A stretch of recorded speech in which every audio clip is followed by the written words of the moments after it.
Hello there, and welcome to the first episode of How's Your Strategy? In this series, we're going to look at the websites of some creative small business owners and talk about how they can make some simple changes that will lead them to having a website that better supports their blog and business goals overall. As a viewer, I want you to be following along and asking how you can use the points I'm making to apply to your own blog or website. So challenge yourself to take notes and choose one improvement you can make and get to work on that today.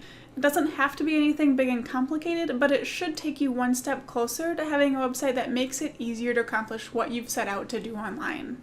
Today, we're going to be looking at the blog and website of Jay Gilbert from Joyfully Jay, and she is all about motivating and empowering women, specifically moms, to take a leap of faith to build their own business and maybe even write their first book. Jay's website goals that we're going to focus on today include list building and building trust with her audience. So let's get started.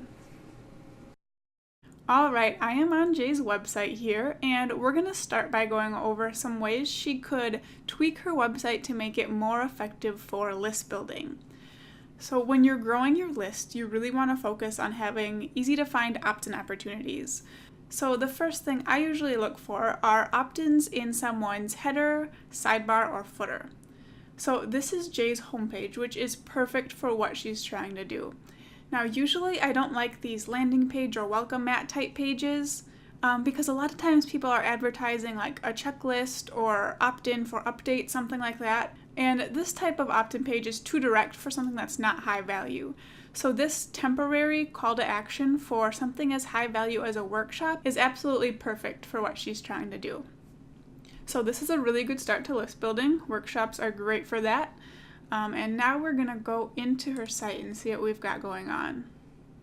So like I said, I usually am looking for at least one opt-in, either in the header or above the fold space, which is right here, the sidebar or the footer. So I am going to scroll down, and right away in the sidebar you can see some opt-in opportunities. So that is great. Readers don't have to search around for something to opt in for, and there's incentives in everything that's offered. One thing I would caution against here is having too many calls to action for your readers in one spot. So right here, there are, it looks like 5 things to either opt in for or purchase. And that's too many for one spot. So I would suggest to narrow this down to 1 or 2 at a time. And you can either rotate them out or just pick 2 that you like the most. So if it was me, I would probably start with just 1 and rotate them through to see what's most effective, or to just catch the eyes of different people as things are being rotated. So that will draw someone's attention, specifically your ideal reader, and then they won't be scrolling here, sitting around wondering what they're supposed to opt in for. It's made nice and clear. And since we are on the About page here, on About pages, I'm always looking for some sort of call to action right at the bottom, because if someone's learning more about you, they make it all the way to the bottom, you definitely want to give them a next step and not just let them leave. So I'm not seeing anything really clearly. Okay, so these are links to free courses. Now, if someone is just scanning through this text, they're not going to notice that these are calls to action and something that they could actually sign up for to get some value. So I would move this photo up higher wherever you are talking about your family or more personal stories. And then at the bottom, I would create a graphic for one of these 2 courses that has maybe a mock-up of some worksheets or something like that. And then the title of the course, as well as a really quick, like, sentence-long description of what someone can expect. That's going to be a lot more eye-catching, and it's going to give them a next step after they've cared enough to learn more about you. So moving on, another great way to get more email opt-ins are to use content upgrades in blog posts. So I'm going to go to the blog here and open up a few posts.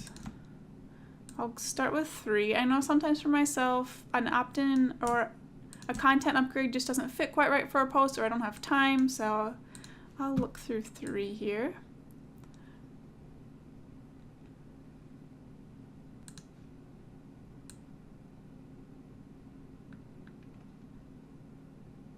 Okay, nothing on that one. So it looks like this is the only opt-in, but it doesn't look like a content upgrade. So content upgrades are going to be a lot more effective than just including a box at the bottom, especially with the headline of sign up for the newsletter. Because these days people don't care about a newsletter, they want to know what they're going to get and how they're going to benefit. So I see here that we are advertising some clarity worksheets. That's great. I would make that the headline, like get your clarity worksheets, maybe even include a mock-up. But more importantly, I would start including content upgrades in your blog post. So some kind of worksheet, checklist, some kind of process they can follow that will help them follow along with what you've taught and take it a step further. So now that we've got some tips to increase email opt-ins here, we're going to move on to the trust factor that Jay is trying to build. So if you're building a business online, I'm sure you know that gaining the trust of your audience is super important. People looking to hire or buy a product from a small business, they want to know the person behind the website, not just the website. So the first thing I always look at when I'm looking for what kind of trust factor someone has built into their site is the About page. So we already saw Jay's here, but we'll just go back. Most importantly, have a picture of yourself. So this is great. It especially speaks to moms, so that's perfect for Jay's audience. So now I'm going to move up to the text here and see if she mentions anything about starting a small business, writing a book, and being a mom in business. So I see that she's sharing her doubts when she was thinking of starting something. That is perfect because all new business owners doubt that they actually have something to offer. And I also see that she's talking about self-publishing a book. So 2 of the 3 criteria I'm looking for are totally taken care of here. In Jay's example, I would mention how being a mom played in with my experience of starting and growing a business, because that would speak directly to other moms who want to do the same thing. And next, since we're here, we'll look at the sidebar.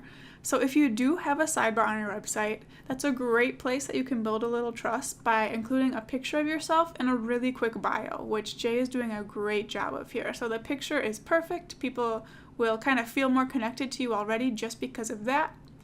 And let's take a look at this bio. So here again, I would get more specific. If you're aiming for moms, make sure that you mention that in here. So now that we've talked about the About page and sidebar, let's move to the blog.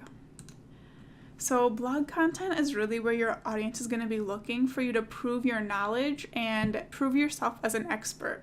And because of that, you want to make sure that your content speaks to your audience in a way that relates to your products and services. So in Jay's case specifically, I want to see content about starting a business, specifically as a mom, and content about writing a book. So we're going to scan through these first few posts again. All right, so this first one, this is already perfect for people who are hesitant to start their first business. So I can see you've got that taken care of. We can check that one off the list. So we're still looking for moms and people who want to write a book. Tax tips for new and aspiring authors. Again, that is absolutely perfect. You're showing experience with writing a book. You're writing a post that speaks to those people specifically, and that is a good start. So we have a lot of great posts on starting a business, a couple about being an author, but I'm not seeing anything specific to being a mom. Again, I've said it a couple times, but if you are narrowing on your audience, make sure that you're being really intentional about it. We all hear about how we need to narrow in on our audience, be really, really specific, but it can definitely be really scary to do that because in Jay's case, narrowing down from new business owners to moms who want to start their own business and write their own book, that's a big jump. I'm sure it's intimidating to narrow down that much and start creating content specifically for those people. But if you are deciding on your niche, you are trying to narrow in, you have to be really specific so you do target those right people. Otherwise, your list is going to be filled with people who are not your ideal client, who you're not targeting. And then when you do decide to move on or create a really specific service, you're going to have a list full of people who are not right for you. So that's something we can all take away from this. Be specific, don't be afraid of the decisions you make, and spend your time and energy creating for your ideal clients. So in our review of Jay's website, we looked at how she can update her blog to get more opt-ins to her email list and also how she can build more trust with her audience. If you take note of the tips I gave, you can generally directly translate those things to your own website as long as what we're talking about also relates to your own goals. So if you're trying to grow your email list, I want you to take a look at your header or above the fold space, your sidebar, and your footer to be sure there's at least one highly visible call to action to sign up. And make sure you're not simply asking people to sign up for updates or something like that. Give them a reason to join your list, so something like a workbook, free course, or a checklist. And if you're trying to build trust with your audience, the best thing you can do is let them get to know you. So include a picture of yourself and a little of your background that directly relates to who you help and how you help them. I hope you found today's video helpful, and if you want to make even more steps to increase the effectiveness of your own website, feel free to submit your own blog for review in the comments below, or check out my free email course, Jumpstart Your Blog Blueprint, which is all about creating a more focused and profitable blog.